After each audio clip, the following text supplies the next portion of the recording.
Kia ora, talofa, namaste, haere and welcome to this week's variety show, where we just roll through a bunch of Aotearoa sporting ideas, bits and pieces.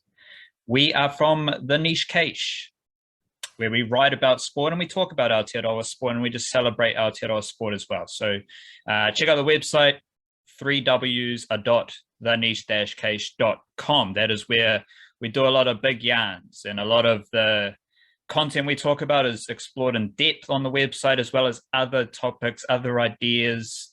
Flying Kiwis is a weekly thing. The Warriors Diary is a weekly thing. Always tracking Aotearoa sport to the best availability, or just doing whatever the fuck we want. You know, we're just humans out here loving Aotearoa sport. Early in the week, yesterday actually, we record the Patreon podcast for the Patreon Pano. Patreon Whānau. Patreon.com/EL Niche Cache, L Niche Cache. Every Monday, we serve up an extra podcast recapping the weekend's action. And if you check out the YouTube page, there's a couple of clips from our Patreon podcast on the YouTube page.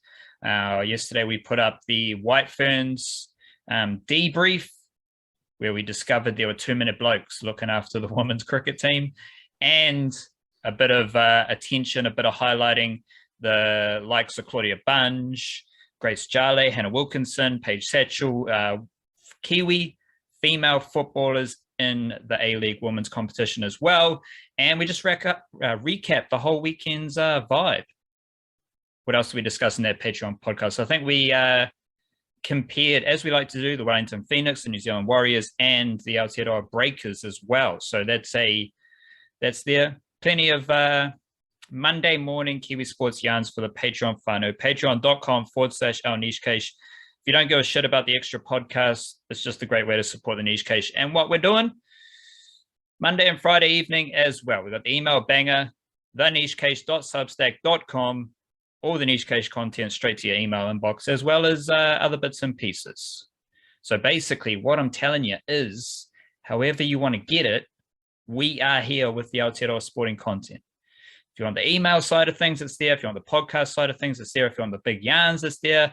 And we got the Patreon as well. So big it up to Aotearoa and all of us who are here floating around in Aotearoa existence wildcard. So we start our podcast with a dose of mindfulness. Hit them up. Yeah, that we do. And probably the well of wisdom that I've drawn from more than anybody else is Mr. Ram Dass. And I've gone back to that one again because there is a reason why I keep going back to Ram Dass, because he's got so many good quotes. This one: we are here to awaken from the illusion of separateness. We live not to divide, but to unify, as the great Fat Freddy's drops say. Similar idea there, right? Yeah, we're here to awaken from the illusion of separateness. I always have like quotes like that just sort of give me visions in my head of like just seeing the world in a completely different way. Like imagine if you could see the connections between people when you're just walking down the street. Like if there was some kind of like light connecting everybody's like I don't know, they say the eyes are the windows to the soul, right? So everyone's eyes like connecting to the like beams of light connect like a jigsaw or a, connect the dots kind of thing. Like all the pieces fitting together. For some reason, that vision just comes into my head when I think of those, like not just this quote, but any quote that's kind of like that about like interconnectedness and whatever. For some reason, I have like a visual image of that. But I mean, the visual image is a metaphor for what is already there, right? What is already there, but often ignored. And you talk about like awakening from the illusion of separateness. It almost has like visions as well of like in the Matrix, when you realize you're part of the Matrix kind of thing. I'll make Keanu. So like awakening from it, like we're in a dream, we're in an illusional state of just ignoring something that's quite obvious, which is that not just all humans, but like all life in general is part of the same like source, and therefore connected, and therefore everyone is kind of I'm trying to. There's a quote. I'm trying to remember what it is, but it's escaping my mind about how I keep wanting to say as above, so below because I read that again somewhere else. But like it's something about how um well, you remember that? Let's chuck in another Ram Dass one, which covers the gap, where he says that we're all just God and drag, right? That kind of thing. Like, yeah, these are all topics we've talked about many times before. I don't know if you want to take that further or whatever. I just actually think that a lot of there's no war, there's no dickheads, there's no niggle if you're trying to connect with someone. And I think that's the most important thing. If you just like the way we are, we've already explored this idea quite deep in this intro segment of the podcast, and we could do a whole podcast on this idea, I reckon. But the key idea is if you're trying to connect with people, all the bullshit of our human existence is not there. So how about we all just try to connect with each other and find our commonalities as opposed to I hate you, I don't like you, I want to bomb you, blah, blah, blah. Like if purely in the connection, you're just shoving all the other shit out of the way, right? So big it up to connection, big it up to folks inside Aotearoa connecting with each other, because we're all from different backgrounds. We're all from, we've all got a whole different vibe. And I think Aotearoa is a great place to connect with each other, because Aotearoa is the greatest sporting nation in the world. Wildcard, some would say the best nation in the world as well.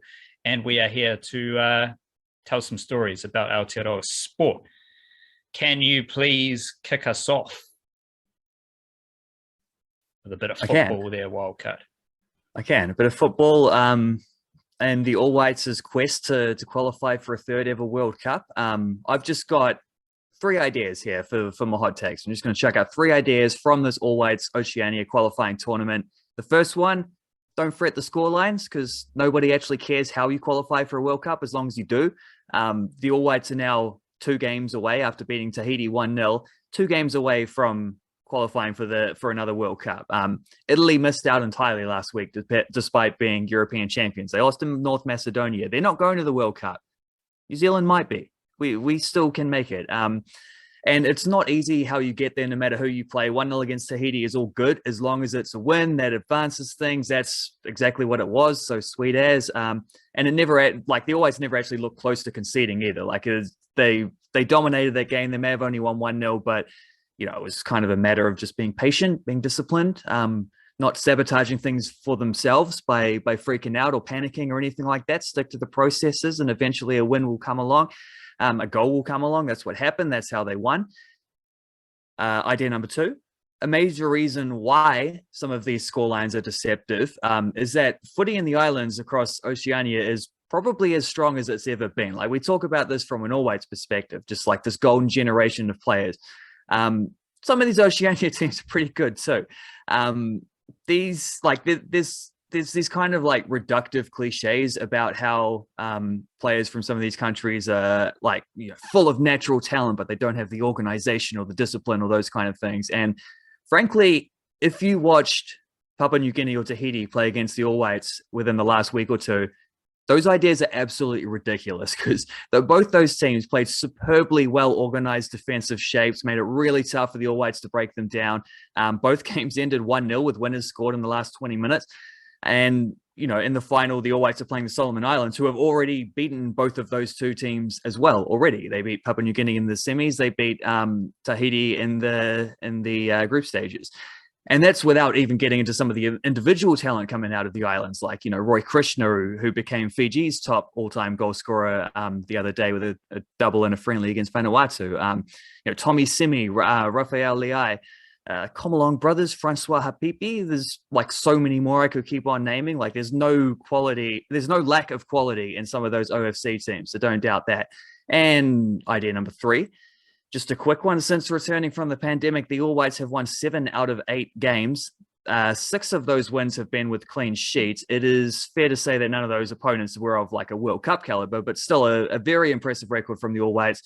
And the one game that they lost was 3-1 to Jordan earlier in the year, and neither Joe Bell nor Libby Kikache played in that game.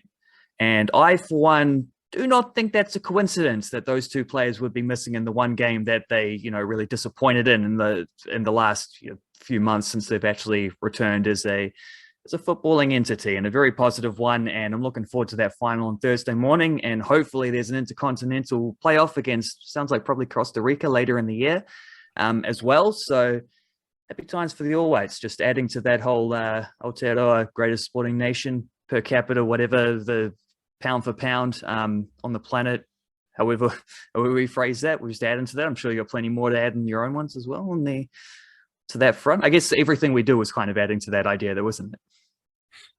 Layer upon layer upon layer upon layer. KG for KG. Like Aotearoa is the best sporting nation in the world. KG for KG, right? Like, yeah, we don't want that imperial system stuff. Bandwagon alert. We got Kaikara France. Everyone needs to jump on the Kaikara France bandwagon, because this dude might have had one of his best UFC performances on the weekend, defeating Askar Askarov.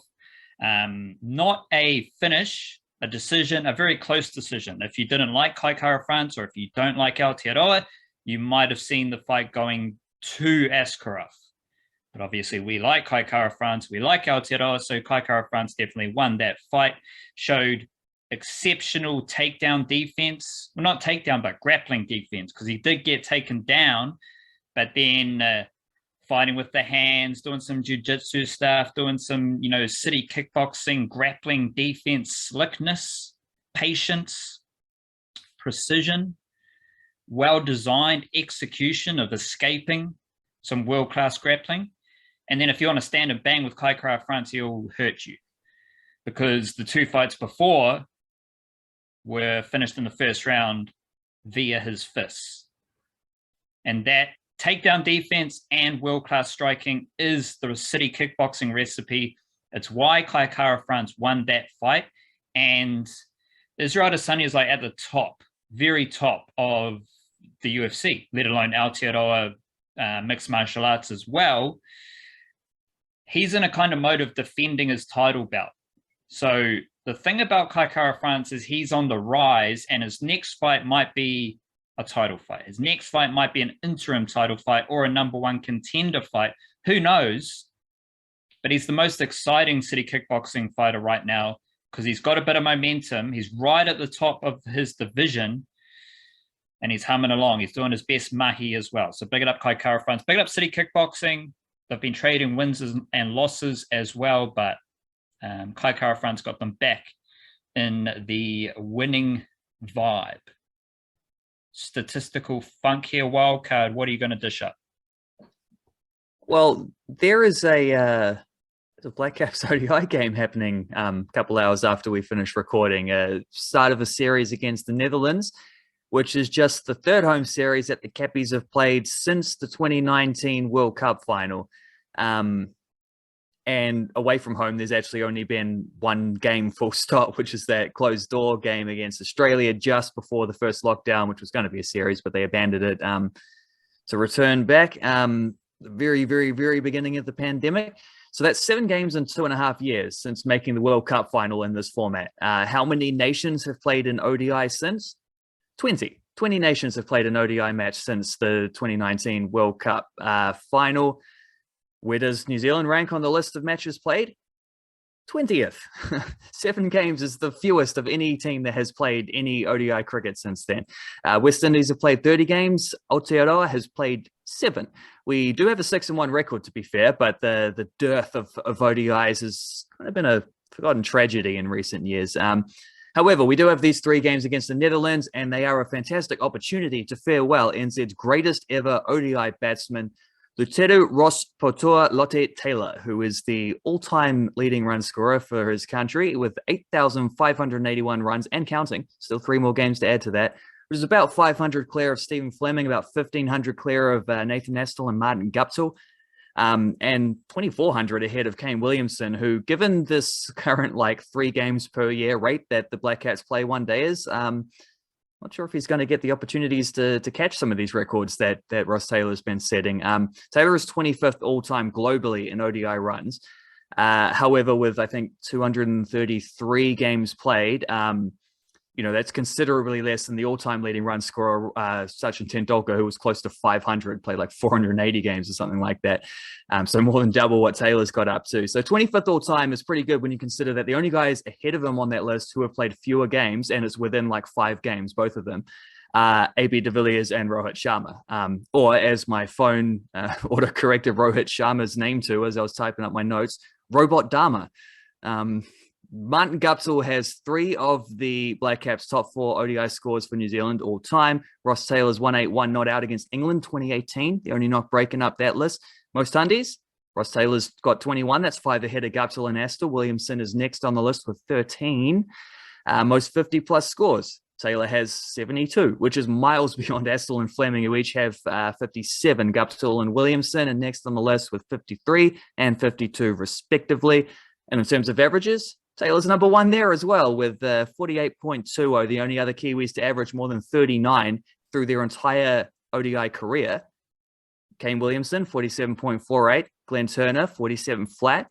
Martin Guptill, 42.23. So there you go. Indisputable evidence that Luteru Taylor is the Black Caps' greatest ever ODI batsman. I don't even think it's a debate. Looking at some of those numbers, he's pretty much first in every category.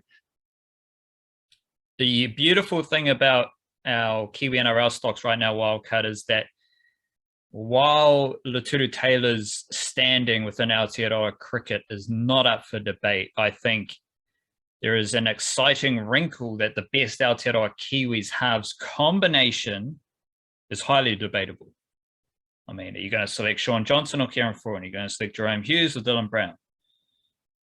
Are you stuck on the Warriors where you were like Harris Tavita, Nikarima? Like, what's doing? We got so many options. And one of them is Dylan Brown. And in a World Cup year, Dylan Brown, Hikaranga Stags Jr. from Whangarei, has shown a statistical trend in favor of footy development, adding to his game, or just changing how Parramatta Eels attack.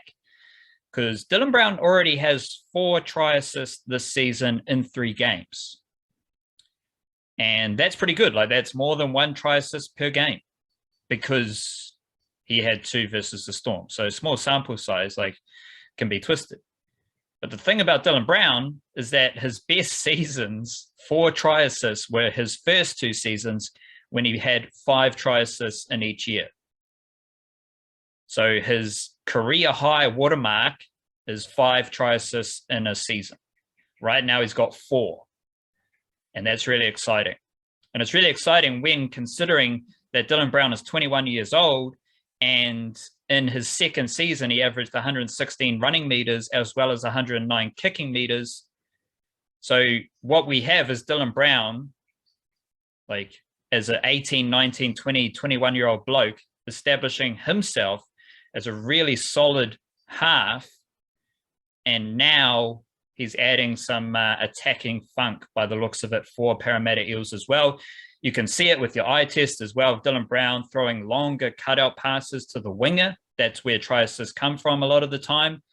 Usually, I think off the top of my head, it felt like previous seasons, it was Dylan Brown passing the ball to Clint Gutherson. Against the Storm, Dylan Brown got the ball in that fullback channel and threw the cutout pass. So something to keep an eye on. And how about this one, Wildcard? Dylan Brown is yet to miss more than 40 tackles in an NRL season as a 21-year-old bloke or younger. He's yet to do that. Mitchell Moses has missed more than 50 tackles for 5 consecutive seasons. So that puts Dylan Brown's defensive, maybe just tackling prowess into that in a bit of context for you. Deep dive here, deep in the mangroves, Wildcard. What have you come across? Well, I've just been thinking about some Wellington Phoenix matters, and they had a great win on the weekend, taking down Perth Glory with a 97th minute winner. Huge 3 points after a tough couple of weeks for them, so they needed that win badly. However, ramifications of that match could linger as we await news of Clayton Lewis's injury. Acting head coach Giancarlo Italiano speculated maybe could have been a broken or a dislocated ankle, which either way probably means the season is over if his diagnosis is as bad as that, which, yeah, considering this is 2 games after Alex Rufer did his ACL, not great. Those two started each of the first 13 games of this ALM season, and now potentially team could be without them for the entire rest of the campaign.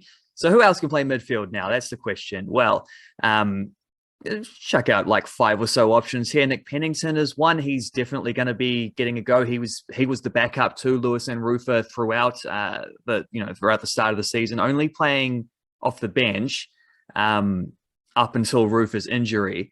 However, he was the one who scored that 97th minute winner, so he should be brimming with confidence right now. He's quite a good passer. He's a fairly progressive midfielder, a little bit skeptical. Like, we'll see what he does on the defensive side of things, particularly if he doesn't have like a defensive minded partner with him, which isn't quite Lewis's game, but it's the role Lewis would have done alongside him, and Lewis would have done it fine.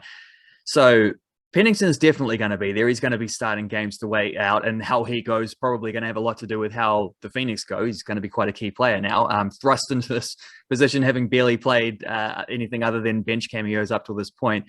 I think probably the best bet to partner him would be Josh Laws. So get a left-footed option in there as well. It does mean breaking up the centre-back partnership, which could mean rookie Finn Sermon from the academy getting a fair few minutes there, or it could mean, I think probably more likely when Tim Payne comes back, he might have to slide into centre-back alongside Scott Wooden, and then just it means Louis Fenton, Callan Elliott are getting more minutes at right back.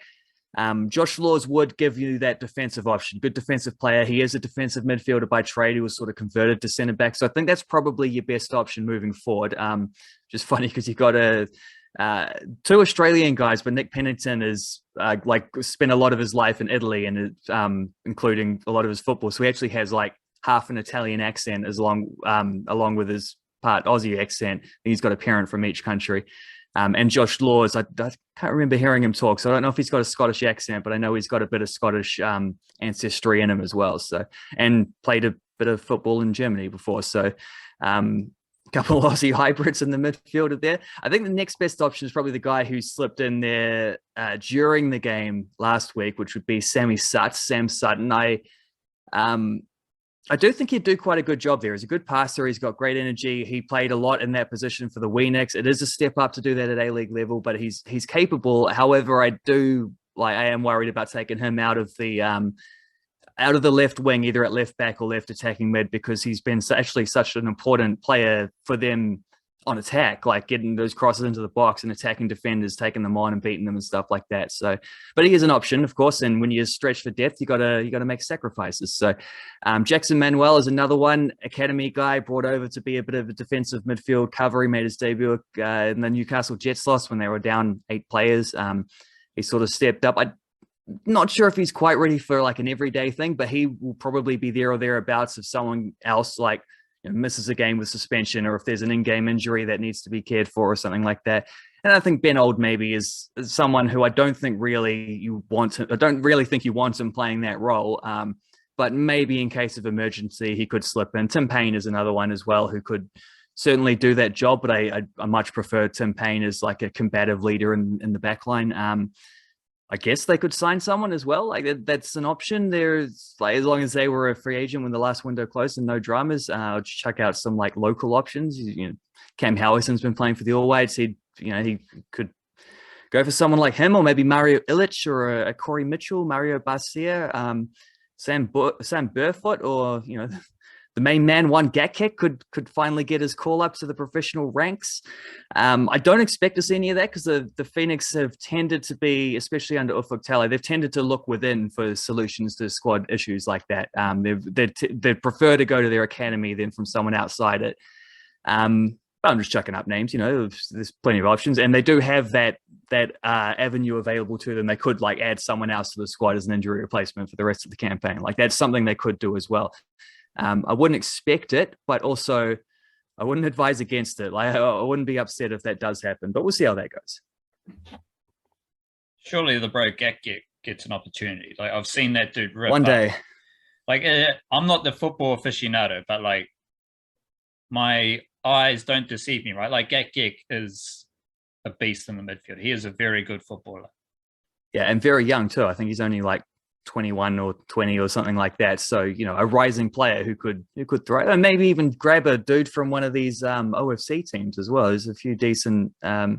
Oceania players out there. There's no one else. There's just Gat Kick. Like, well, I'm talking alongside alongside Gat Kick. Just get a Tommy Semi. He's not a midfielder, but Tommy Semi one day, I don't know. Well, I still want to see him in an A-League team. So Gat Kick is my favorite domestic footballer. Not signed necessarily with Miramar Rangers this season, I think. Ooh, as you're the football aficionado, who is your favorite domestic footballer? They don't have to be from New Zealand, but your favorite footballer currently playing in domestic football. My personal favorite is Mr. Gat Kick. Twinkle toes, big-bodied, up and down the midfield, lots of hard mahi, bit of pizzazz, bit of panache as well. Who do you have? A tall central midfielder as well, Gat Kick, which you don't see a lot of, like bit of Pogba there, you know. I think it probably would have been Ollie White, but he's recently moved to Finland. So I don't know, maybe Tommy Semi as well was someone who'd be high on that list, but I believe he's playing in Melbourne at the moment. I think he's based in Australia currently. I don't know. It's the start of a new season. I'd have to think a bit deeper about that. Maybe like a Garbin Coughlin or someone like that. I've always liked watching him play. He's Irish striker for Kashmir Tech. He's scores bundles of goals, really clever player, great distributor, as well as being a great goal scorer as a striker, and also the best player in the country at winning a free kick. Like, nobody shields the ball better and just draws contact and knows how to win a free kick better than him. He's the best in the business. Knows how to win a free kick is like the equivalent of like knows how to draw a foul in any other sport. Not the most likable trait, some would say. But if you're playing against him, no. Yeah, I respect your opinion. Deep in my Mangroves wildcard, I want to, we're finishing up this White Ferns cycle of, let's call it growth. Sure. And Sophie Devine finished as the White Ferns leading run scorer, 309 runs, average of 44. And this is really interesting because it actually caps off a really impressive summer for Sophie Devine, because it wasn't long ago Sophie Devine was leading the Perth Scorchers to Women's Big Bash League success.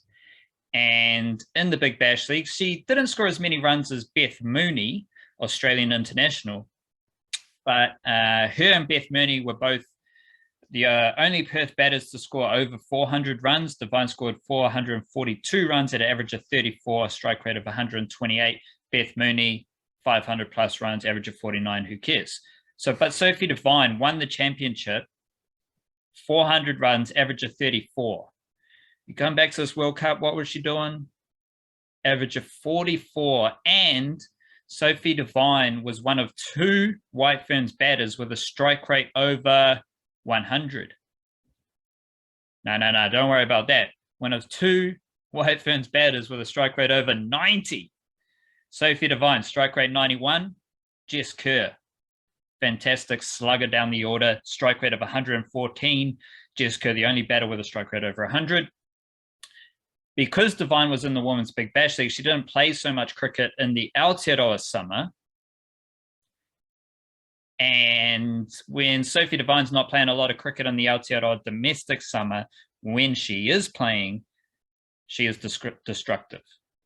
In the Halliburton-Johnston Shield, 2 games, 2 scores over 50, average of 85, strike rate of 174.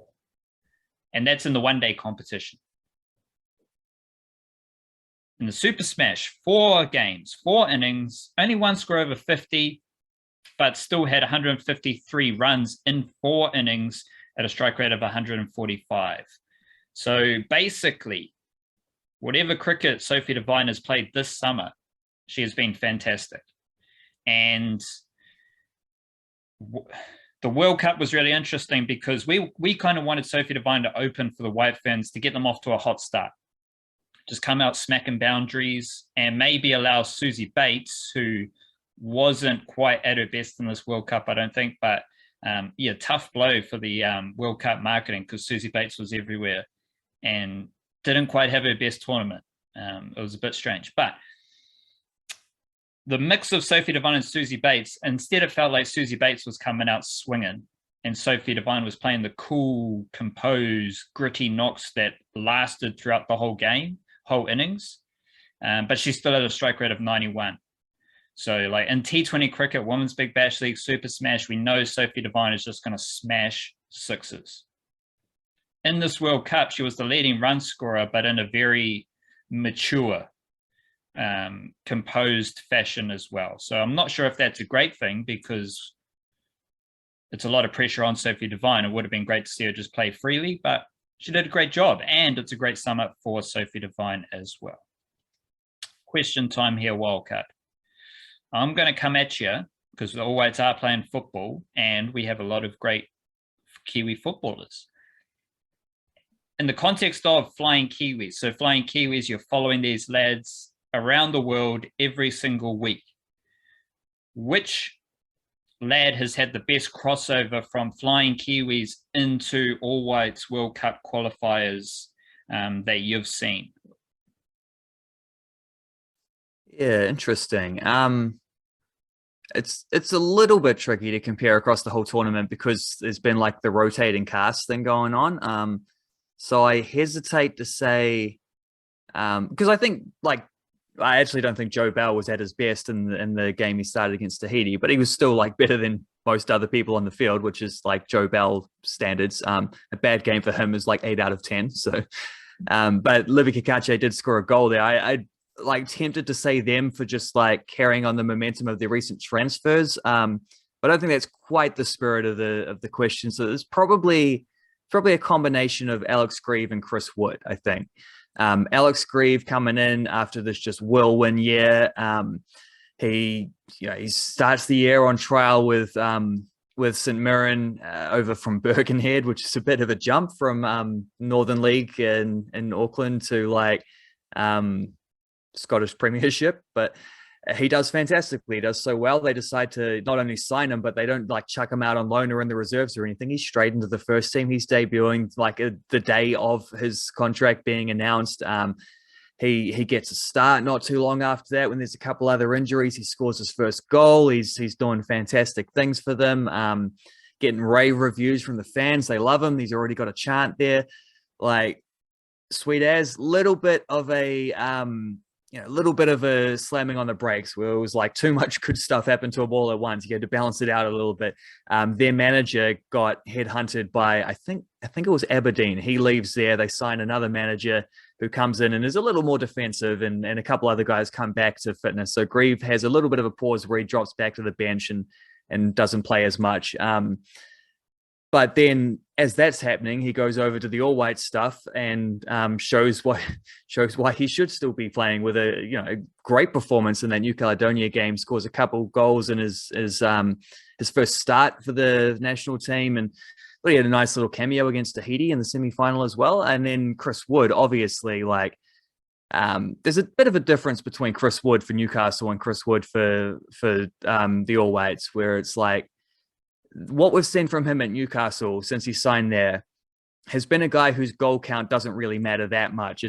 I think it does to him because he's snatching at a couple chances now and then, but he has got their first Newcastle goal under his belt now. And the thing that's most important is that their form just immediately just went like 180 since he turned up, because he gave them such a great selfless option up front, doing so much hard work, winning headers, holding the ball up, laying it off, bringing other people into the game, allowing them to have like an anchor further up the field.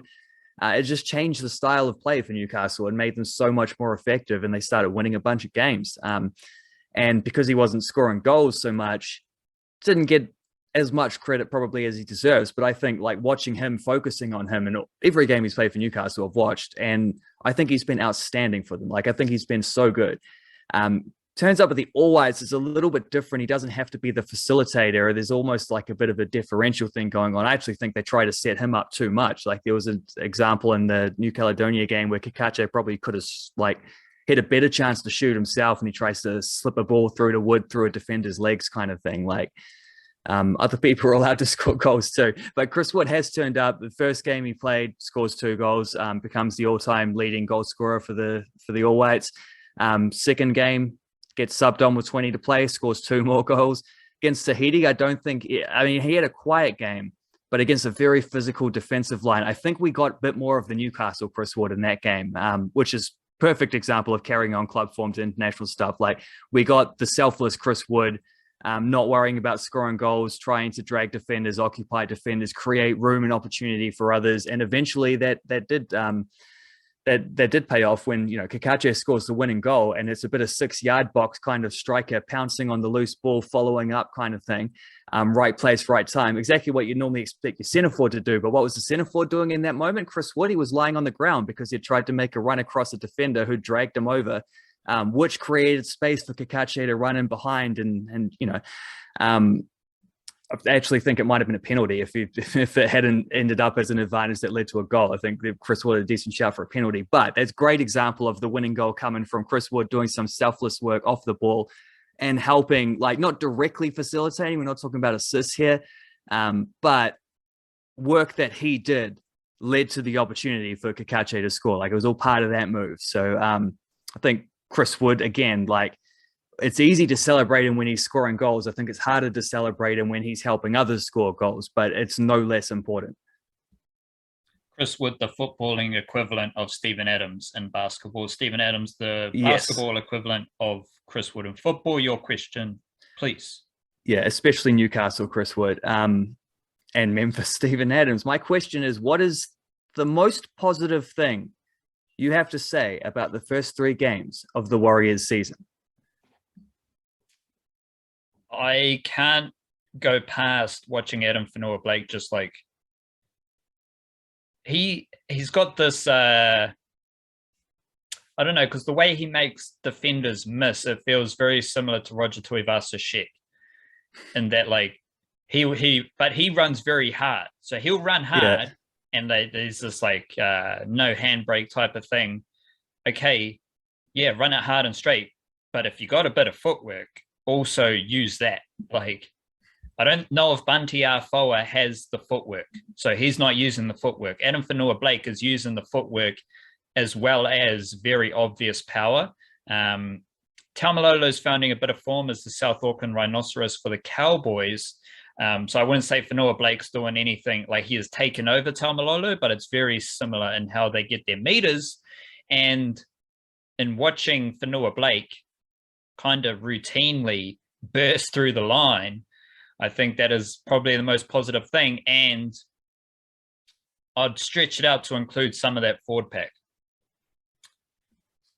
Matt Lodge is a big, burly middle forward. He rips in, he makes pretty good meters as well. And Josh Curran is doing all right as well. And all 3 of those dudes are Australian. And if I chuck in Wade Egan at hooker, who is running the footy more, he is a handy kicker, and I've outlined how he improves year on year on year. That's 4 Aussies in the forward pack. So, okay, let's just chill out on the Warriors need to sign hard-nosed Aussies because they always win shit. Well, we've already got some. And Aussies don't want to play for New Zealand. Warriors, well, the forward pack consists of Aussies, kind of, and they're quite good.